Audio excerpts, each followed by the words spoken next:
Hello, I'm going to explain to you how to make an animation.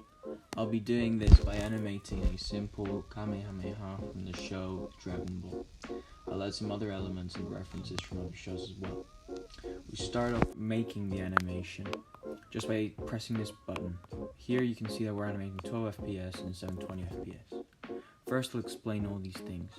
First, you've got the pen, the type, size, and color, which we'll be using the most. The rubber or the eraser. The size, for the size and the opacity, is how much you want to rub out. This is for selecting, and the rest you don't need to worry about right now. At the top, we have a ruler icon. This helps us with straight lines and different shapes. Got a straight, circle, square, and wave, or symmetrical. Next, we've got the copy tool and the paste tool at the top.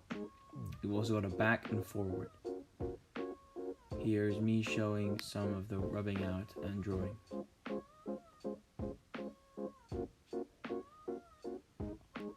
So here we have the project settings, frames viewer, onion, and grid. Don't worry about that right now. The project settings is more complicated and the frames viewer we'll look into later. The onion and grid I'll explain also later. We'll be using the 12 animation FPS. Here's a side by side showing how this actually changes. You see how quick it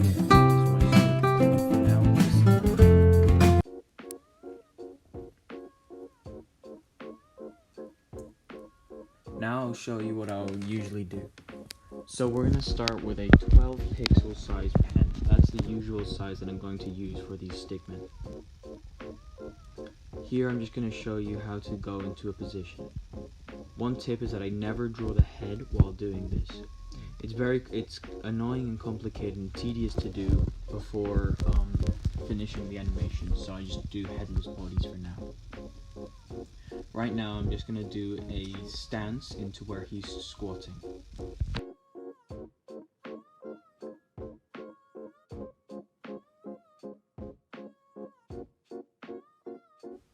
Here's the first use of the onioning.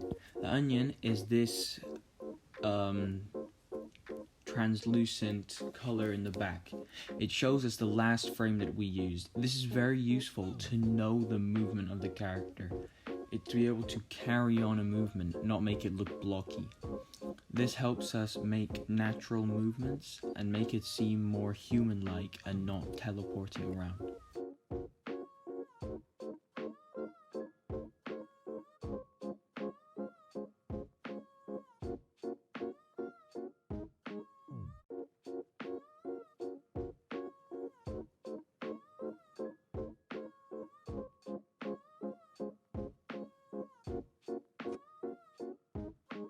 These are some simple effects that I just added.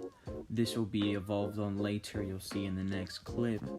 But here is just random lines going towards him. Just very simple effects, something very easily attainable, so you can easily get better at this.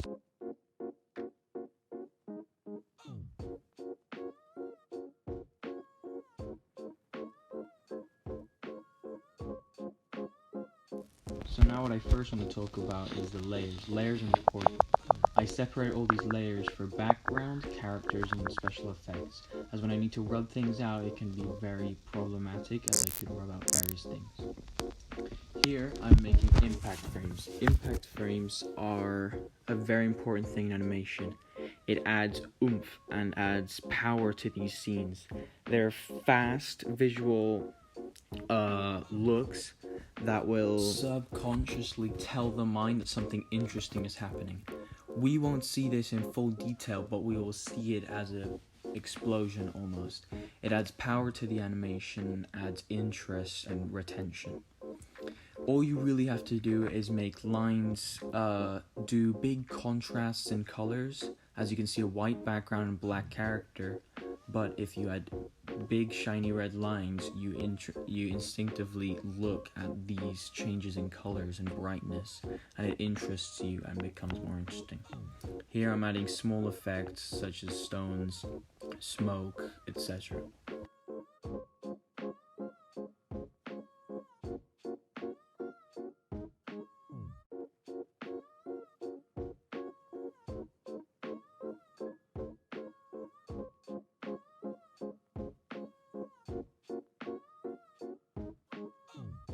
Here is when I tried to do the Super Saiyan aura. This is from the show Dragon Ball. I separate these things into something very important called 3 keyframes. These are when you...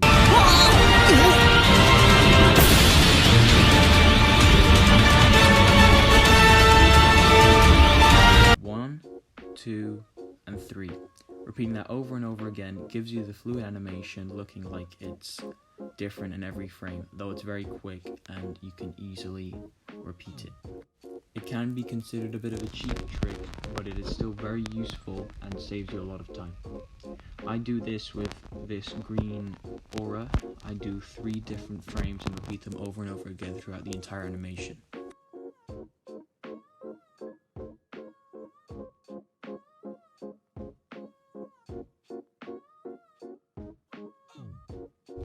Just as seen here, it is only 3 frames over and over again, the shaking included.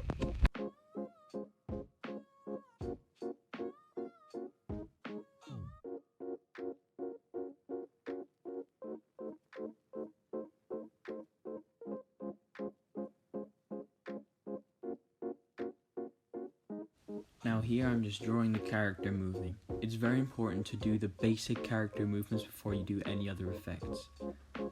Why this is very helpful is that since I can just repeat the frame of the green aura and the ground and the shaking, I can just do the character without worrying about the background. Here he's just doing the basic movements, then I add some effects, and this is when I start doing the Kamehameha. Now that I've had the character set, I can do the special effects easily.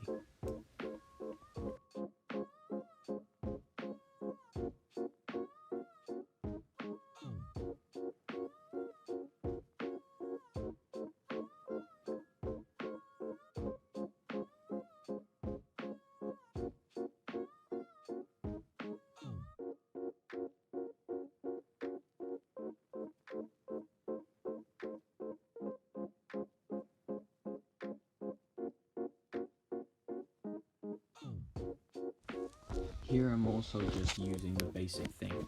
This laser will also have more details like seen now. It's easier to just do the basic animation, do details later on, though sometimes you can see that I do details a bit too soon, but don't worry because you can always change it. I added these details because I thought it would look better like this.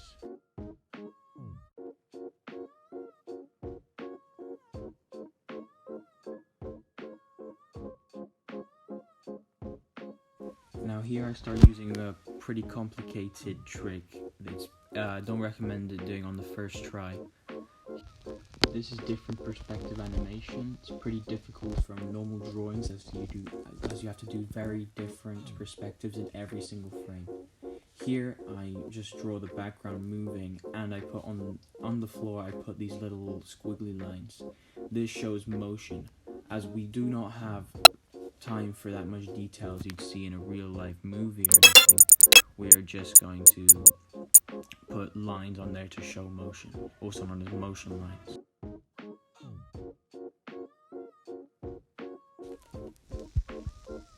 Here I'm just adding some minor movements to show speed and movement as if it was the character. Now here I've decided to reference a show that I've been watching recently called Invincible. I'll show the clip soon about what I'm referencing, but this is a movement where he's grabbing this opponent's head that he's launched the laser at, ran past the laser, and grabbed him by the head.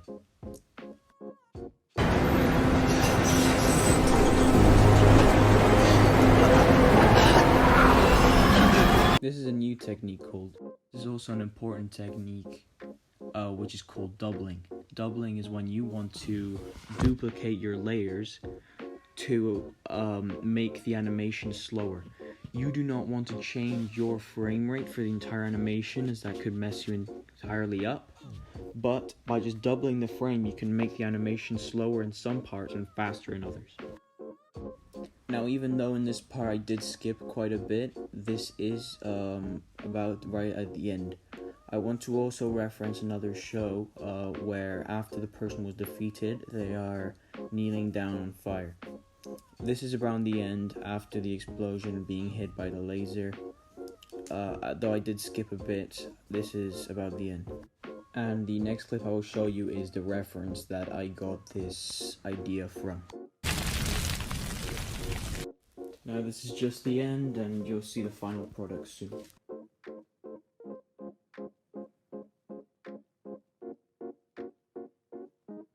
This here is another homage to a show. This is from Dragon Ball, since I did inspire almost the entire animation off of it. Right now I'm just adding some final details to the animation. I've added the heads onto the characters and generally just finishing it off with more effects to make it look better, more fluid, and more natural.